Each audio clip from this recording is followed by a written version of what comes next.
Today I wanted to show you guys my Sony A7 IV camera rig and why amongst the masses of big Sony camera rigs, I've chosen to keep this thing so simple. What's up nerds, welcome back to the channel. So in my review of the Sony A7 IV, I told you guys that I was trying really hard not to rig out my Sony. I've had to exercise extreme restraint to not rig this thing out. After using it a couple times, I kind of realized that there would be a few things that I could add to this that would help me make better videos or at least make it easier to make them. So while I talk about what's on this camera rig, I'm out on the streets with my boy Sam operating camera today. All right, so the first thing that I have on this camera rig is a small rig cage. The reason I like to have a cage really isn't to attach a ton of attachments to it. I don't like to use the handle quite that much, but I do have the handle on there. It is Nato rail attached, so I can swap it off and on super easily. But yeah, I do have a small rig cage. It does keep it protected, and that's honestly the main reason that I have a cage on my cameras. When I had my Black Magic, I needed that cage in order to attach anything to make that camera really operational. And like I'll talk about later in this video, you really don't need anything on this camera. I really could just go with the camera and the lens and be set. I really just have these things for convenience, and the cage is a part of it. When I have a cage, it gives me the option to use the top handle to do some very low to the ground shots. And the handle just makes it easier when I'm walking around, like all these leading lines that we got right here. So one other thing about the Sony A7 IV is it does have in-body stabilization. So having a rig for the sense of stability isn't super necessary, but it does add another point of contact to help with that stability. So when I am trying to get these short pan motions across whatever, it gives me enough stability to give a usable shot. So this is a small rig grip handle specifically designed for the small rig cage. So these little slots on the corners that you can slide it into, gives a nice firm grip, and I can tighten it down with the latch. And that just gives me another point of contact within stabilization. This thing is made really well. Haven't really had any problems with it other than this strap is kind of long and unnecessary. So I may cut that off, trim it just a little bit.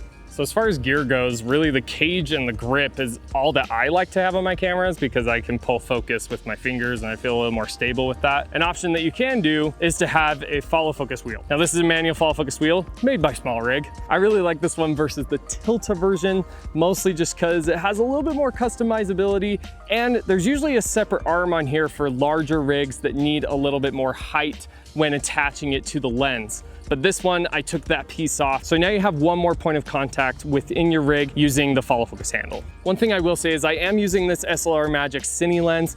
Review for that is coming very soon, but with this smaller lens, it does kind of have an awkward position with the focus wheel.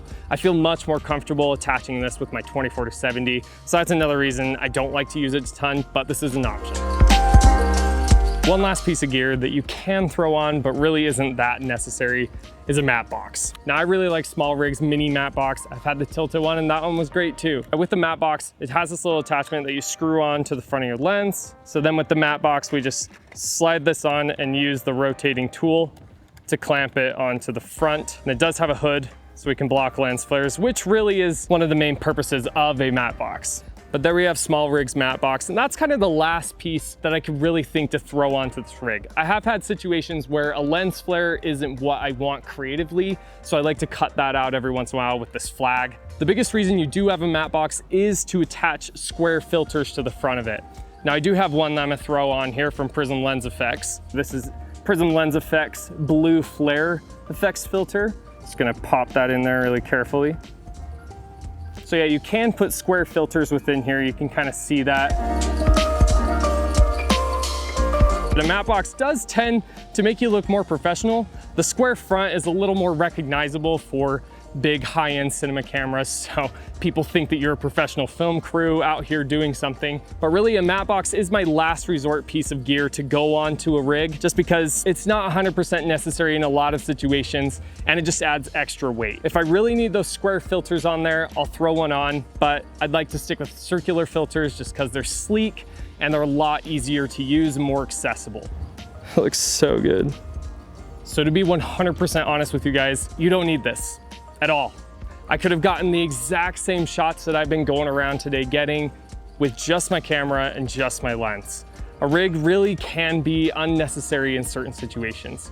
It can give you some points of contact to give you a little bit more stabilization and make you look more professional in some cases. So why did I choose to rig this out? Well, one, I just have a really hard time resisting rigging out a camera. Just look how cool this thing is. It just looks awesome.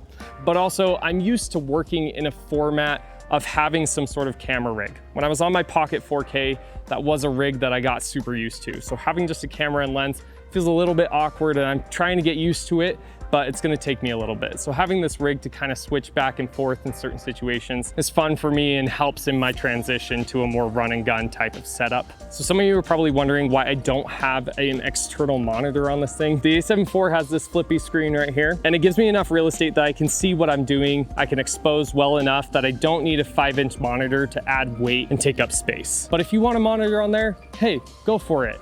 You don't have to do what I did here. If you want to rig the crap out of your Sony A7IV or your A7S III or A6000, whatever you're using, if you want to rig the crap out of that, be my guest. Really, all of this stuff is my personal take on this camera and how I wanted to rig it out specifically, but you can do whatever you want.